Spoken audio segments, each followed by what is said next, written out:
আল্লাহ সান্ত্বনা দিতেছেন, কাসসামতুল কিয়ামাতা কিসমাইন, কিয়ামতকে দুই ভাগে ভাগ করছি।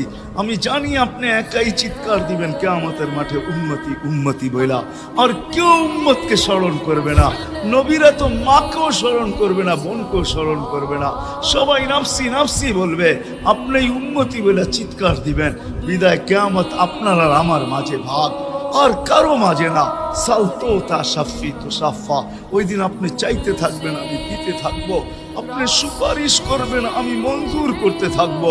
লা ইউখজিকা ফি উম্মতি, আপনার উম্মতের ব্যাপারে আপনাকে আমি লজ্জিত করব না। কোরআন আসছে আল্লাহর রাসূলের কাছে, অদ্দুহা ওয়াল লাইলি ইযা সাজা মা ওয়াদ্দাআকা রাব্বুকা ওয়া মা ক্বালা। এই সূরার ভিতরেই আছে সাওফা ইউতিকা রাব্বুকা ফাতারদা, আপনাকে আমি রাজি করে ছাড়বো।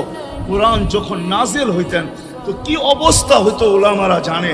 আল্লাহ রসুল ঘামতে থাকতেন, এতটুকু কষ্ট হইতো, কখনো কখনো বলতেন কাদার রু আইয়াখরুজ, মনে হয় আমার রুটা বাহির হয়ে চলে যাবে।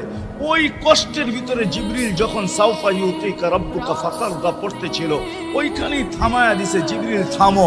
বলছে কেন, সূরা এখনো শেষ হয় নাই।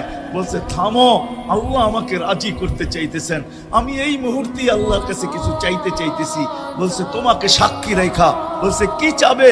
তো চিৎকার দিয়া বলতেছে ইলাহি লান আরদা, ইলাহি লান আরদা হাত্তা ইয়াকুনা ওয়াহিদ মিন উম্মতি ফিন নার। ও মাবুদ, ও ইলাহি, ও আল্লাহ, এক উম্মত জাহান্নামে থাকা পর্যন্ত আপনার উপরে রাজি। আল্লাহ